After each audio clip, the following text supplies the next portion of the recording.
இதுவரைக்கும் என்ன தெரிஞ்சிருக்கிறது இந்த விமான விபத்துக்கு பிறகு? The engines are not producing full thrust. Human எரரா இருக்க வாய்ப்பு இல்லைங்கிறீங்களா? இதுக்கு ஒரு பாசிபிலிட்டி இருக்கு, இல்லைன்னு சொல்லல நான். பர்ட் ஹிட்ஸ்க்கான வாய்ப்பு ரொம்ப குறைவு அப்படிங்கிறீங்க. There is nothing indicative of bird hit because bird hit naka it is quite visible. ரெண்டு பிளாக் பாக்ஸும் ரெக்கவர் பண்ணிருக்கோன்றாங்க. அப்போ அதுல என்ன டேட்டாஸ் கிடைக்க வாய்ப்பு இருக்கு? Correct. In the case it's only a 50-second flight. 70 tons fuel. That much of fuel burnt after the post crash.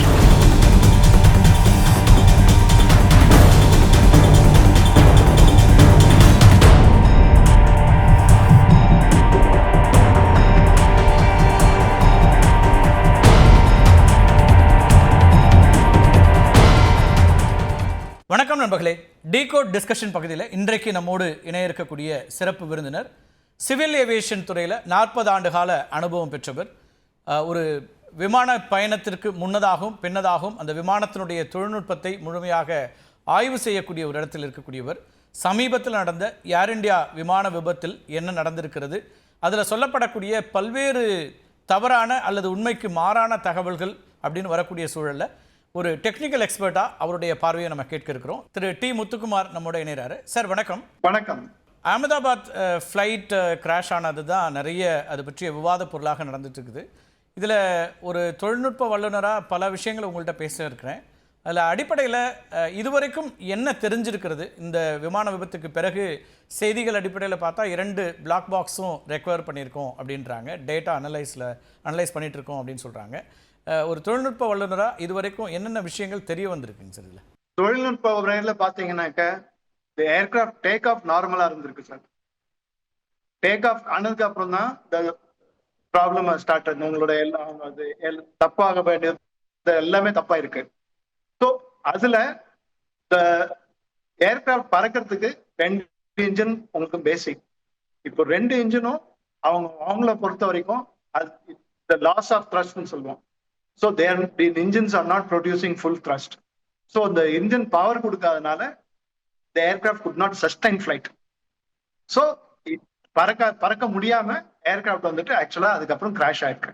So this is the fundamental or basic picture on this crash. So இப்போ ஒரு theory என்ன சொல்றாங்கன்னா, flops சரியா perform பண்ணலை, ஆக்டிவாக இல்லை, அல்லது அதில் இருக்கக்கூடிய பிரச்சனை தான் இதுக்கு ஒரு ரீசனாக இருக்கலாம் அப்படின்னு சில பேர் சொல்கிறாங்க.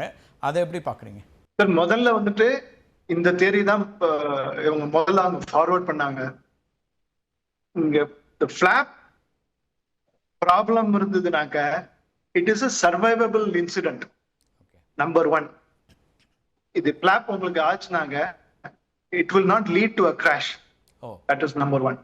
நம்பர் 2, ஃபிளாப் அவங்க வந்துட்டு either malfunction or it is miss operated.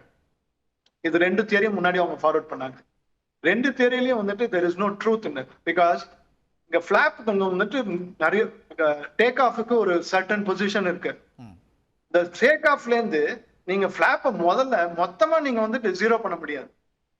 நீங்க வந்துட்டு கார்ல நீங்க கியர் போட்டீங்கன்னாக்கா 1 2 3 4 this is a normal sequence. ஃபிளாப்லயும் நீங்க 5வது கியர்ல இருந்து முதலுக்கு ஒன்றும் போகவே முடியாது. So it will transit through 3 4 2 1.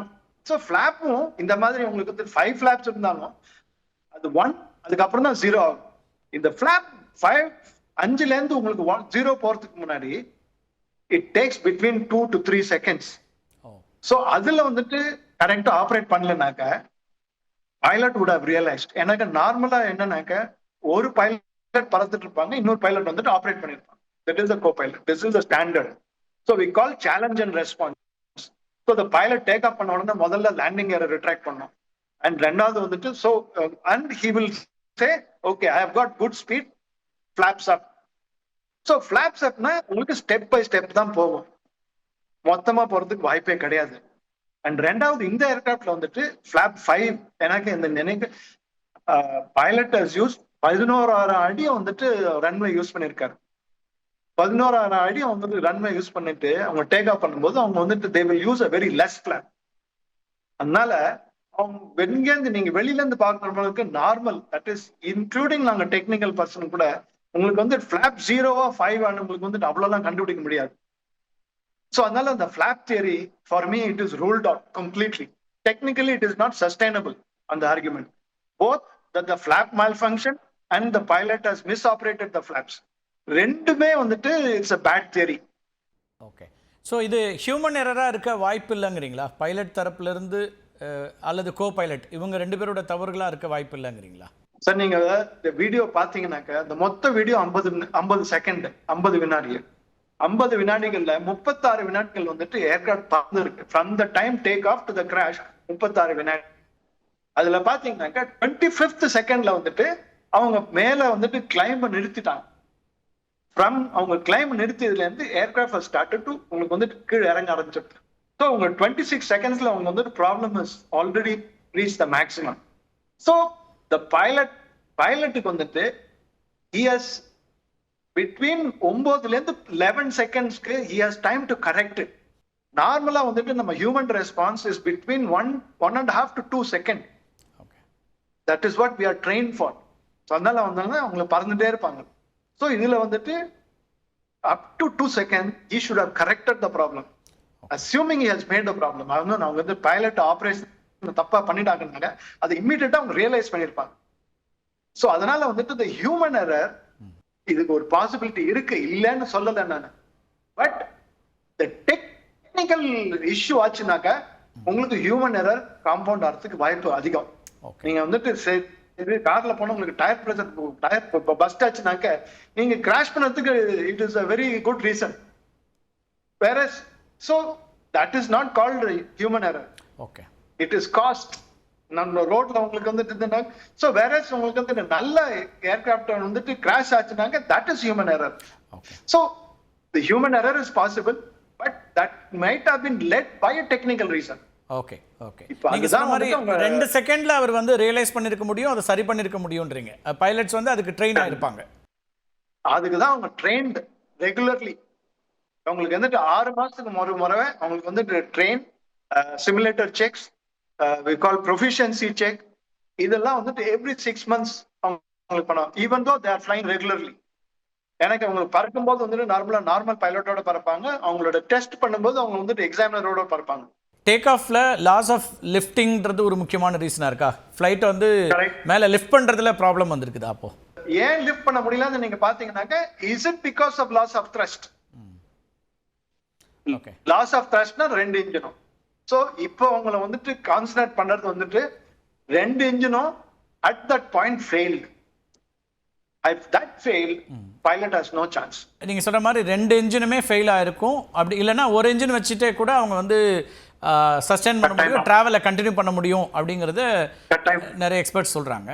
ரெண்டுமே ஃபெயிலியர் ஆக வாய்ப்பு இருக்கா? ஏன்னா நீங்க சொல்றீங்க இப்போ ஒரு ஏர்கிராஃப்ட் வந்து ஒரு பயணத்தை மேற்கொள்றதுக்கு முன்னாடி நிச்சயமா அதை பற்றின டெக்னிக்கல் வெரிஃபிகேஷன் நடக்கும் இல்லையா? ஒவ்வொரு முறையுமே ஒரு ஏர்கிராஃப்ட் வந்து டேக் ஆஃப் முன்னாடி ஒரு முறை எல்லாமே சரியா இருக்கான்னு சரிபார்க்கப்படக்கூடியது நடக்கும் இல்லையா?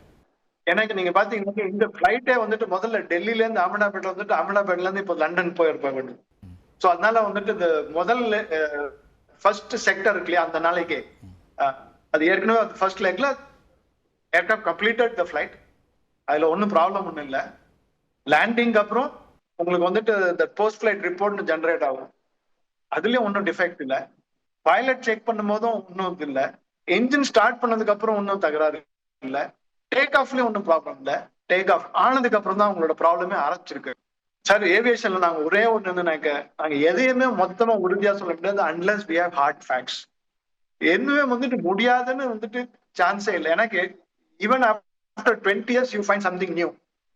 ஸோ இந்த மாதிரி ஆனது இல்லை. இந்த மாதிரி ஸ்டேஜ்ல no 2 engines have failed. And ரெண்டாவது வந்துட்டு இந்த ஏர்கிராஃப்ட் அவங்க டிசைன் பண்ணும்போது அவங்க டிசைன் பண்ணது என்னன்னா ஈவன் அட் 1 engine உங்களுக்கு வந்துட்டு easily you will be able to fly the aircraft. ரெண்டாவது வந்துட்டு இந்த என்ஜின் வந்துட்டு extremely reliable and never this has happen. அதனால வந்து இனிமே ஆகாதுன்னு சொல்லத்துக்கு வாய்ப்பு இருக்கு. அந்த மாதிரிலாம் சொல்ல முடியாது. So this could be the first one. So அதனால ரெண்டாவது வந்துட்டு 2 இன்ஜினும் ஃபெயில் ஆச்சுனாக்க நாங்க என்ன பாக்குறதுனாக்க what is the common point between the 2 engine? அப்படி பாத்தீங்கன்னாக்க there are few things. One of them is the fuel, quality of the fuel. The problem with that theory is அதே ஃபியூவல் ஃபார்ம்ல இருந்தா உங்களுக்கு மிச்ச ஏர்கிராஃப்ட்டுக்கு அவங்க ரிஃபியூல் பண்ணிருக்காங்க. அண்ட் ரெண்டாவது வந்துட்டு இங்க நாங்க என்ன சொல்றது இந்த பவுசர் ரிஃபியூலிங் இந்த ஃபியூவல் ட்ரக்கை கொண்டு வந்துட்டு பண்ணுவாங்க. இங்க இந்த பெரிய ஏர்கிராஃப்ட்னால 2 ட்ரக் யூஸ் பண்ணுவாங்க. ஸோ 2 ட்ரக்லயும் இதே தகராறு இருந்திருக்கணும் உங்களுக்கு for it to introduce mistake into both engines. So the engine theory is very hard, but I won't rule that out. That is the most probable because pilot வந்துட்டு he had between 9 to 11 seconds, but 11 seconds he could not correct it. அப்படினாக்க he didn't have a chance. So what could have led to that situation? பாத்தீங்கன்னாக்க most probable cause is engine. Landing retract பண்ணது வந்து S 50 அடியில பண்ணிருக்கணும் R 100 அடியில பண்ணிருக்கணும். But எங்களுக்கு வந்து டெக்னிக்கல் ப்ராப்ளம் இருந்ததுனாக்க நாங்க லேண்டிங் கீழே வச்சுதான் பறப்போம். ஓகே, லெட் அஸ் சே எங்களுக்கு வந்துட்டு வீல் வெல்ல வந்துட்டு ஃபயர் சிஸ்டம் இருக்கு சார். அந்த ஃபயர் வேலை பண்ணலனாக்க பிகாஸ் நீங்க வந்துட்டு அஹமதாபாத் அன்னைக்கு வந்துட்டு டெம்பரேச்சர் வாஸ் 42 அடி செல்சியஸ். அண்ட் அவங்க வந்துட்டு டெர்மினல் பில்டிங் ஒரு கார்னர்ல இருக்கு, take off point opposite side. 11,400 feet is the runway length. அப்படின்னாக்க உங்களுக்கு லிட்டில் மோர் தென் 3 miles. ஸோ he has taxied more than 4 miles. அப்படின்னாக்கா 6 கிலோமீட்டருக்கு மேல அவங்க டாக்ஸி பண்ணிருக்காங்க அந்த வெயிட்ல அந்த ஹீட்ல. So the heat build up on the wheels will be high. உங்களுக்கு வந்துட்டு நீங்க கார்ல கூட உங்களுக்கு வந்துட்டு யூ வில் சி நீங்க வேகமா போனீங்கன்னாக்க அந்த வீல் டெம்பரேச்சர் ஜாஸ்தி ஆகும். ஸோ இதுல வந்துட்டு அதுக்காக கூட அவங்க கீழே வச்சிருக்கலாம். கீழே இருக்கிறதுனால ஏர்கிராஃப்ட் கிராஷ் ஆகாது. That's not the cause for accident. Maybe it is a mistake. Maybe he had a distraction. Maybe he had some other issue. Okay, okay. So இந்த பறவை பேர்ட் ஹிட்டை பற்றி பேசும்போது சார், பேர்ட் ஹிட் ஆகிறதுல பாஸ்ட் எக்ஸ்பீரியன்ஸில் ஒரு ஃப்ளைட்டில் வந்து அந்த என்ஜினில் பேர்ட் போய் மோதுது. அப்போ என்ஜின் வந்து பேர்டை உள்ளே இழுத்துச்சு, சக் பண்ணிடுச்சு, அதில் அந்த விபத்து நடந்ததுன்னு ஒரு செய்தி பார்த்தேன். இப்போ அந்த மாதிரியான வாய்ப்புகள் இருக்கா? ஆனால் 2 என்ஜின்லேயும் ஒரே நேரத்தில் நடக்குமாங்கிற ஒரு கேள்வியும் சேர்ந்து இருக்குது. சார் இது ஆயிருக்கு தட் மிரக்கல் அண்ட் ஹட்சன் இல்லையா, அந்த ஹட்சன் அந்த இன்சிடென்ட் அப்போ வந்துட்டு கரெக்ட் கேப்டன் சல்லி அந்த சல்லி கேஸ்ல that was the very first time actually it happen. But except that it happen at 4,000 feet for him. எனக்கு அது வந்துட்டு they were high flying migratory birds. Yes, sorry நம்மளுக்கு வந்துட்டு மைக்ரேட்டரி பேர்ட்ஸ் இல்ல, it is low level. Low level நார்மலா வந்துட்டு இந்த குருவி அளவுக்கு அந்த சைஸ் நார்மல் பேர்ட்ஸ் தான் இருக்கு. உங்களுக்கு அந்த பெரிய சைஸ் இருக்காது. They were migratory birds. Okay. So the migratory birds நாங்க வந்துட்டு 7 to 10 pounds சொல்லுவோம் minimum. So the large bird category வந்துனாக்க 7 to 10 அந்த சமயத்துல சான்ஸே கிடையாது. பட் இங்க வந்துட்டு பேர்ட் ஆக்டிவிட்டி இருந்ததுனாங்க சார் உங்களுக்கு தெரியும். ஓகே. எனக்கு ரெண்டாவது வந்துட்டு பேர்ட் ஆக்டிவிட்டி எங்க இருக்குனாக்க ரன்வே ஆரம்பிக்கும் போதும் ரன்வே முடிவுலையும். எனக்கு நடுவுல வந்துட்டு இட் இஸ் ஜஸ்ட் தார் ரோட். தார் ரோட்ல உங்களுக்கு வந்து இந்த ஹீட்ல உங்களுக்கு எதுவுமே இருக்காது. ஸோ நார்மலா பேர்ட் ஹிட் ஆகுறது வந்துட்டு ரன்வே முடிவு உங்களுக்கு ஆகணும். இது வந்துட்டு டேக் ஆஃப் ஆனவனே ஆயிடுச்சு. வித்தின் த ஏர்போர்ட் உங்களுக்கு அந்த 104 பாத்தீங்கன்னாக்க he was in flight for about 11 seconds before it happened. So that is not possible. So the bird theory நீங்க comfortably it can be ruled out because there is nothing to support that the bird actually it happened. ஏன்னா bird hit ஆச்சுனாக்க there will be sighting. எனக்கு நீங்க அந்த CCTV recording ஒன்று இருக்கு இல்லையா, அதுல உங்களுக்கு வந்துட்டு you can see plenty of the airfield information. இந்த ஏர்ஃபீல்ட்ல பாத்தீங்கன்னாக்க airfield is divide off. And ரெண்டாவது பேர்ட் ஹிட் ஆச்சுனாக்க பேர்ட் கீழே தானே விழுந்தாகணும். அதுக்கப்புறம் வந்துட்டு அவங்க ரன்வே இன்ஸ்பெக்ஷன் இருக்கும். ரன்வே இன்ஸ்பெக்ஷன்ல நார்மலா வந்துட்டு பேர்ட் இருந்ததுனாக்க அவங்க சொல்லுவாங்க sir bird are sit you check your aircraft. Even pilot did not notice, அவங்க பார்க்கலன்னா கூட அவங்க ஏர்போர்ட் அத்தாரிட்டி சொல்லுவாங்க இந்த மாதிரி bird we found the remnants of the bird and it is this size, please check your aircraft. So இது நார்மலா நடக்கும். ரெண்டாவது வந்துட்டு இந்த அஹமதாபாத்ல the bird activity is quite common and அது வந்துட்டு இந்த bird activity common in all the metros. எனக்கு இப்ப எல்லாருமே வந்துட்டு அந்த சிட்டி வந்துட்டு ஏர்போர்ட்டை சுத்தி வந்தாச்சு. லிட்ரலி இப்ப வந்துட்டு எல்லா ஏர்போர்ட்டுமே சிட்டிக்கு நடுவுல தான் இருக்கு, சோ டு ஸ்பீக். அப்படின்னாக்க உங்களுக்கு வந்துட்டு the food throw this thing, garbage, poultry farm, abattoirs, மாடு இது பண்றது, இதெல்லாம் வந்துட்டு it has become a nuisance. Okay. So but இந்த கேஸ்ல வந்துட்டு இதுல பேர்ட் ஹீட்ஸ்க்கான வாய்ப்பு ரொம்ப குறைவு அப்படிங்கிறீங்க. இதுல அந்த தியரி, பேர்ட் தியரியை நம்ம வந்து ரூல் அவுட் பண்ணலாம். Okay. there is nothing indicative of bird hit. Okay. Because bird hit நாக்க it is quite visible. Fine. So இப்போ 2 பிளாக் பாக்ஸும் ரெக்கவர் பண்ணியிருக்கிறதா செய்தி வருதுங்க சார். இந்த ஏர்கிராஃப்டில் இருந்தால் 2 பிளாக் பாக்ஸும் ரெக்கவர் பண்ணியிருக்கோன்றாங்க. அப்போ அதில் என்ன டேட்டாஸ் கிடைக்க வாய்ப்பு இருக்குது? பொதுவாக பிளாக் பாக்ஸ் பற்றி நிறைய படித்தாலும் ஒரு உங்களை மாதிரி டெக்னிக்கல் எக்ஸ்பர்ட்லேருந்து அதை தெரிஞ்சுக்க விரும்புகிறேன். என்னென்ன விஷயங்கள் ரெக்கார்ட் ஆகும் அதை பற்றி கொஞ்சம் எக்ஸ்பிளைன் பண்ணுங்கள் சார். நாங்கள் வந்துட்டு ஏர்கிராஃப்டை ப்ராட்லி 2 கேட்டகரைஸ் பண்ணிங்கனாக்கா, ஒன்று இன்ஜினு, அதர் வந்துட்டு நாங்கள் ஏர் ஃப்ரேம் சொல்லுவோம். ஏர்கிராஃப்ட் வந்துட்டு airframe only, but is aircraft -2 engine is airframe. Black box basically அதுவும் இந்த 7-8 இருக்குல்ல, it's a very advanced black box and it is what we call a combined recorder. In the combined recorderல, that is digital flight recorder, that is flight data, and cockpit voice record. The cockpit voiceல we have 4 channels: pilot, co-pilot, there is a common channel, and we call an ambient channel, which is so நீங்க காக்பிட்ல any warning, அவன் வந்துட்டு பெண்ணு கீழே வந்துனா கூட வந்துட்டு it will pick up the noise, and if pilot and the co-pilot they speak, that will also be picked up, and the surround noise will also be picked up. So another voice recorder, it records for up to 2 hours of recording. In the caseல இதுல வந்துட்டு கடைசி 2 மணி நேரத்தோட voice recording இருக்கும் இல்லையா? Correct. In the caseல it's only a 50-second flight. So அதனால உங்களுக்கு full data is available. That is number 1. And number 2, that digital flight data recording, because this is a very advanced recorder, it has over almost about 6,000 parameters. Oh. And rendavathu vandu, in the recording of parameters, we call it frames. So neenga vandu low resolution anga 1 frame per minute go up to 4 frames per minute.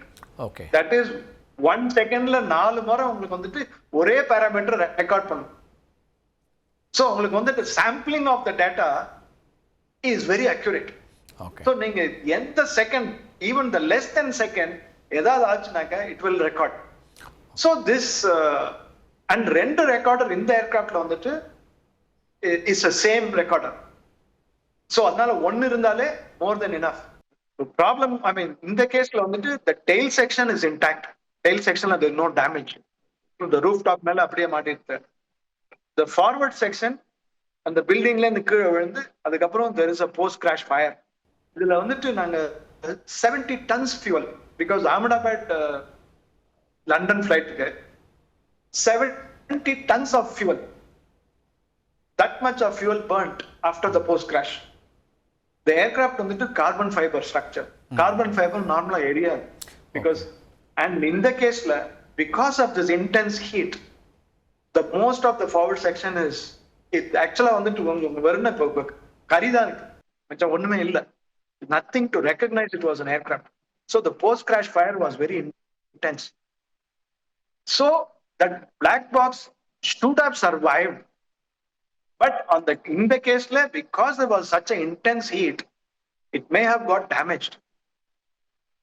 அதையும் வந்துட்டு it can be, the data can be retrieved, except that it has to be done at a specialist shop. And USA NTSB, the National Transportation Safety Board, the regulatory body, governing body. The governing body has capability to download the even from the second one. Second one only corroborates what is recorded on the first one. So the first one vache neenga vandu actually you will get all the details. Second one is just confirming that the first data is correct. So it is actually an overkill. என்ன பொறுத்த வரைக்கும் தேவையில்லை, but இருந்து டெஃபினட்டா அவங்க வந்து retrieve பண்ணுவாங்க, டெஃபினட்டா அதை வந்து டீகோட் பண்ணுவாங்க, and the data will be made available. But இப்பவே வந்துட்டு by now they should have basically had a very good idea of what has happened. 2 question இருக்கு இதுல டேட்டா பொறுத்த வரைக்கும் சார். ஒன்று வந்து இந்த டேட்டாவை ரெட்ரீவ் பண்ணுறதுக்கு, அனலைஸ் பண்ணுறதுக்கு இந்தியாவிலே ஃபெசிலிட்டி இருக்கா அல்லது ஃபாரின் அனுப்பணுமா? அதுக்கு முன்னாடி வந்து தேவையில்லை. இந்த முதல் டேட்டா ரெக்கார்டர் இந்த டெயில் செக்ஷன்ல இருந்ததுங்க இல்லையா, that was intact. So அதை நீங்க வந்துட்டு டீகோட் பண்ணது it's very straight forward. So that is இங்கேயே பண்ணலாம். ஓகே. the ஃபார்வர்ட் செக்ஷன்ல இருந்தது இல்லையா, which is burnt, அதை டீகோட் பண்ணணும்னாக்க then it has to go to US. ஓகே. பொதுவா பிளாக் பாக்ஸ் வந்து டெயில் செக்ஷன்ல தான் வைப்பாங்க இல்லையா, அது சேஃபா இருக்கும், பொதுவா ஆக்சிடென்ட்ஸ் இருக்காதுன்னு. Okay, correct right. பட் இங்க என்னன்னாக்க சார் முன்னாடி வந்துட்டு digital flight data recorder and cockpit voice recorder தனித்தனியா இருக்கும். எஸ். வேறஸ் இந்த ஏர்கிராஃப்ட்ல it is a combined. Okay. அவங்க என்ன பண்ணாங்கன்னாக்க இன் கேஸ் ஒரு வேலை பண்ணலனாக்க நீங்க என்ன பண்ணுது, you cannot ground the aircraft. Right. So அதனால இந்த டூப்ளிகேட் பண்ணாங்க, so that at least ஒன்னு ஃபெயில் ஆச்சுனாலும் இன்னொன்னு வந்துட்டு சர்வீசபிளா இருக்கும், so that you can continue the flight. So அதுதான் ஒரு ஐடியா. இந்த பிளாக் பாக்ஸை பொறுத்த வரைக்கும் அதோட ரெக்கார்டிங் வந்து ஒவ்வொரு முறை என்ஜின் ஆஃப் ஆகும்போது ஆஃப் ஆகிடுமா, திரும்ப ஆன் பண்ணும்போது தான் திரும்ப ஸ்டார்ட் ஆகுமா ரெக்கார்ட் பண்ணுறதுக்கு? Your information is correct because engine oil pressure. So when the second engine oil pressure starts, அப்போதான் வந்துட்டு data recording will start. இல்லைன்னாக்க it will erase because the 25 hours data memory module 25 hours of data. இந்த 25 hours முடிஞ்சதுக்கு அப்புறம் the new data will erase the last one. That is the first hour. So அது will keep erasing until the 25th. Again that will get erased by the latest data. So அதனால நீங்க வந்துட்டு both cockpit voice recorder and digital flight data recorder ரெண்டுமே வந்துட்டு இங்க engine aircraft பறக்கலனாக்க they will be turned off to preserve the data. Okay. That is the idea. Black பாக்ஸோட டேட்டாவை வேற ஏதாவது சர்வரில் சேவ் பண்ணுறது அப்படி நடைமுறை உண்டா, இல்லை எவ்ரி டைம் அது ஒன்ஸ் ஃபார் ஆல் அது ஓவர் அப்படிங்கிற மாதிரி பார்க்கணுமா? இல்ல ஆக்சுவலா வந்துட்டு ஸோ 1998ல இருந்து after the major accident DGCA என்ன பண்ணாக்க the digital flight data recording அதை டவுன்லோட் பண்ணி அனலைஸ் பண்ணுறது வந்துட்டு we call the FOCA program now. It is called the Flight Quality FOCA, that is Flight Operations Quality Assurance. Okay. FOC QA. அந்த ப்ரோக்ராமுக்கு they normally use the DFDR, that is the digital flight data recorder. அதோட data download பண்ணி whether the pilots are flying the aircraft as per the manual. Okay. So this program India has started almost 25 years ago. Okay. So this is made mandatory 100%, meaning நீங்க aircraft எல்லா ஃபிளைட்லயும் இந்த data download பண்ணி analyse பண்ணணும். Okay. So to answer your question, yes, it's a capability is 25 hours and it is in loop. So in the loopல வந்துட்டு previous data will get erased. எனக்கு என்ன இதோட ஃபாலோஅப்பில் என்ன கேள்வி இருக்குன்னா சார், இப்போ வந்து ரொம்ப இம்பார்ட்டண்ட்டாக டெல்லியிலேருந்து அகமதாபாத்துக்கு இந்த ஃப்ளைட் வருது, அகமதாபாத்லேருந்து லண்டன் போகணும். இப்போ டெல்லி டு அகமதாபாத் ரெக்கார்டிங் இருக்குமா, அது டவுன்லோட் பண்ணியிருப்பாங்களா, இல்லை அதுக்கான வாய்ப்பு இல்லையா? கட்டாயமா எனக்கு last 25 hours. Okay. So Delhi Ahmedabad is only 2 hour flight. Yes. So 2 hours, அதனால அதுக்கு முன்னாடி 23 hours உங்களுக்கு அந்த டேட்டா அதுல இருக்கு. அண்ட் அதுக்கு முன்னாடி என்ன பண்ணுவாங்க, 25 ஹவர்ஸ்க்கு உங்களுக்கு டேட்டா ரெக்கார்டிங் கம்ப்ளீட் ஆகிறதுக்கு முன்னாடியே இந்த டேட்டாவை டவுன்லோட் பண்ணி that will be analyzed. Okay.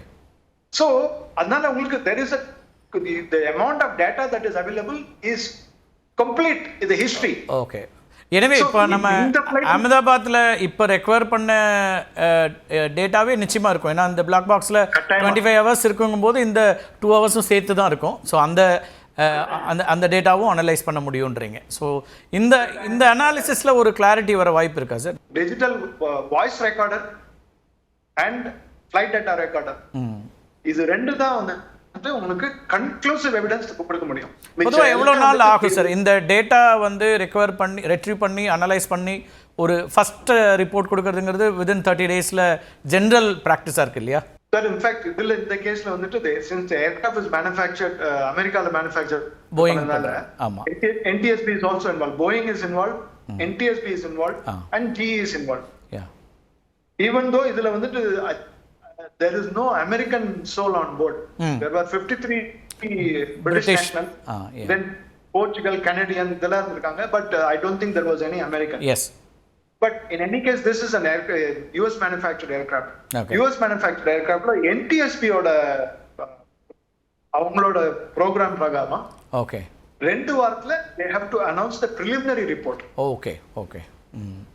So the preliminary report will be announced within 2 weeks. இது ஏன்னாக்க in case நீங்க சொல்ற மாதிரி the technical problem ஏதாவது இருந்ததுனாக்க that could affect the other aircraft. Yes. Because இப்போ வந்துட்டு almost about 1100 787s are flying in the world. Yes. இப்போ ஆமா. So it could affect. So அதனால அவங்களோட ப்ரோக்ராம் வந்துட்டு the sooner they announce will prevent accident on any other if such situation arises. Okay okay. இப்போ ஒரு flight வந்து fly பண்ணி land ஆன பிறகும் நீங்கள் வந்து அந்த ஃப்ளைட்டோட மெயின்டெனன்ஸ் பார்த்துருக்கீங்க, டேக் ஆஃப்க்கு முன்னாடியும் பார்த்துருக்கீங்க. ஸோ நீங்கள் பார்த்த எக்ஸ்பீரியன்ஸ்லேருந்து இந்த மாதிரியான technical errors during flying hours வந்திருக்கா? அதை சார்ட் அவுட் பண்ணி மேனேஜ் பண்ணி வந்திருக்காங்களா? அது எப்படி ஏதாவது எக்ஸ்பீரியன்ஸஸ் இருக்கா உங்களுக்கு பர்சனலி? நிறைய முறை பார்த்துருக்கோம். ஓகே. இந்த மாதிரி அவங்க வந்துட்டு most common causes the tail ஸ்ட்ரைக்னு அவங்க டேக் ஆஃப் போது ஆர் லேண்டிங் போது டெயில் ஸ்ட்ரைக் ஆகும். சம்டைம்ஸ் பைலட்ஸ் தெரியாது அண்ட் சம்டைம்ஸ் அவங்களுக்கு தெரிஞ்சாலும் அவங்க தெரியாத மாதிரி சொல்லுவாங்க. ஸோ நீங்க இண்டிகோல வந்துட்டு இது வந்துட்டு 2 நாளைக்கு அப்புறம் அவங்க கண்டுபிடிச்சிருக்காங்க. ஆர் நைட் ஃபிளைட்ல வந்திருக்கும், அது நைட் ஃபிளைட் அவங்க வந்துட்டு கிளப்பி வந்துருப்பாங்க, மறுநாள் அவங்க காலில் வந்துட்டு பார்ப்பான், பார்த்தாங்க இல்ல அது முதல்ல டெல்லி ஃபிளைட்ல ஆயிடுச்சு, இந்த ஃபிளைட்ல ஆகல. ஸோ இந்த மாதிரி நிறைய பார்த்துருக்கோம். இந்த கிராஷ் நடந்த பிறகு சார், இந்த பெரிய விபத்து நடந்துருச்சு, நடந்த பிறகு அது வந்து அந்த ஏரியா அண்டர் யாரோட கண்ட்ரோலில் வரும், இதை எப்படி ஹேண்டில் பண்ணியிருக்காங்கன்னு பார்க்குறீங்க? இப்போது இந்த கிராஷ்க்கு பிறகான ரிசர்ச்சில் இல்லை என்ன தப்பாக நடந்திருக்கு அப்படிங்கிற இன்வெஸ்டிகேஷன்ஸில் அது எவ்வளோ முக்கியமானது அப்படின்னு பார்க்குறீங்க? இப்போ நாங்கள் சொல்கிறது என்னன்னாக்கா, even let us assume even crash ஆகலை, ஜஸ்ட் அ நார்மல் இன்சிடென்ட் ஆச்சுனாக்க எங்களால் we are not supposed to allow the aircraft to release to next flight. எனக்கு ஃபர்ஸ்ட் வந்துட்டு we have to download the CVR and DFDR first. நீங்க என்ன பண்ணீங்களோ பண்ணலையா, அதுக்கப்புறம் வந்து the pilots will have to go for their breath analyzer to find out if they had any issues or medical issues. So this is the basic minimum. So நீங்க accident ஆச்சுனாக்க the first thing that we do is to cordon the area. And in the case என்ன இருக்குனாக்கா, because இது வந்துட்டு it has happened in a very populated area and it has happened during lunch time. There were too many people in that area. They're saying about 34 died on ground, out of which 20 are the medical students. And ரெண்டாவது வந்து residential area நால no one had any control. So the first thing the police should have done is to cordon off the area from outsider to coming in. நீங்க உள்ள இருக்கவங்களை நீங்க ஒன்றும் சொல்ல முடியாது, but வெளியில இருந்து உங்களை ஆள் இது ப்ராப்ளம் என்னன்னாக்க அப்போலேருந்து there is no supervision to safeguard that area. The area was not sanitized. And ரெண்டாவது வந்துட்டு even the firefighting, because the post crash fireல they have not been trained. எனக்கு எங்களுக்கு only airport உள்ள மட்டும்தான் the firefighters are trained to handle the fuel fire, whereas the normal firefighting fire அவங்களுக்கு they have no ideas how to handle the fuel fire. And என்னால வந்துட்டு my problem is, நீங்க நம்ம பேசின மாதிரி, if this is because of the engine, the post crash fire was so intense that we could have lost the very valid evidence. Because நீங்க எங்களோட idea என்னன்னாக்க, if we find the reason from the digital flight data recorder, but we have to corroborate that with the aircraft. If I have a data that says that something broke, I need to go and find out whether thing broke actually. In this case, because of the vandalism, literally vandalism, from politicians to media to everyone, and in the paper that place has become like a pilgrimage. It is being visited between 1,500 to 2,000 people. ரொம்ப முக்கியமாக 3 விஷயங்களை நீங்கள் வந்து ஒரு மிஸ்இன்ஃபர்மேஷனாக இருக்கும் அப்படிங்கிற அந்த இடத்துக்கு வந்திருக்கீங்க. ரூல் அவுட் பண்ணுறதுல ஒன்று வந்து பேர்ட் ஹிட்ஸ் அப்படிங்கிறதுக்கான வாய்ப்பு ரொம்ப ரொம்ப குறைவுன்றீங்க. அதே போல் ஃப்ளாப்ஸ் இஷ்யூவும் அந்த தியரியும் தவறானதாக இருக்க முடியுன்றீங்க. ஹியூமன் எரர் அப்படிங்கிறதுல pilot would have been like 2 செகண்டில் அவர் வந்து அதை சரி பண்ணியிருக்க முடியும் அப்படி இருந்தா அப்படிங்கிறதுல அவங்களோட முக்கியமான பாயிண்ட் ஆஃப் வியூஸாக இருக்குது. அதே போல் 2 என்ஜினும் ஃபெயிலியர் ஆகிருக்கிறதுக்கு தான் ஒரே ஆப்ஷன். அதனோட ஆக்சுவல் ரீசன் என்னங்கிறது இந்த டேட்டா வெளியில் வந்தால் தெரிய வரும் அப்படிங்கிறது பண்றீங்க நிறைய there is yeah there is some theory about how both engines could have failed, but that's way too technical. ஏன்னா அவங்க சொன்னாங்க இந்த airframe system இந்த aircraftல இருந்து the common system affects both engines, and that may have caused both engines to roll down to zero, the low power. Okay, That would have to be confirmed. நன்றி sir. நிறைய விமானிகள் இந்த விபத்து பற்றி சொல்லியிருக்காங்க. ஆனால் அந்த விமானத்திற்கான மெயின்டெனன்ஸ்லேருந்து சப்ஜெக்ட் எக்ஸ்பர்ட்டாக டெக்னிக்கல் எக்ஸ்பர்ட்டாக ஐ திங்க் தமிழில் முதல் முறையாக உங்களோட நிறைய வியூஸ் இதில் வந்திருக்குது. இந்த ஏர்க்ராஃப்ட் சிவில் ஏவியேஷன் துறை மட்டும் இல்லை, இந்த விமான போக்குவரத்தில் இருக்கக்கூடிய அல்லது இந்த விபத்தில் நடந்திருக்கக்கூடிய முக்கியமான அந்த சிக்கல்கள் அல்லது அதுக்கு பின்னாடி இருக்கக்கூடிய தொழில்நுட்பம் குறித்தெல்லாம் ரொம்ப தெளிவாக விளக்கியிருக்கீங்க. உங்களுடைய வருகைக்கும் கருத்து பெயருக்கும் மிக்க நன்றி.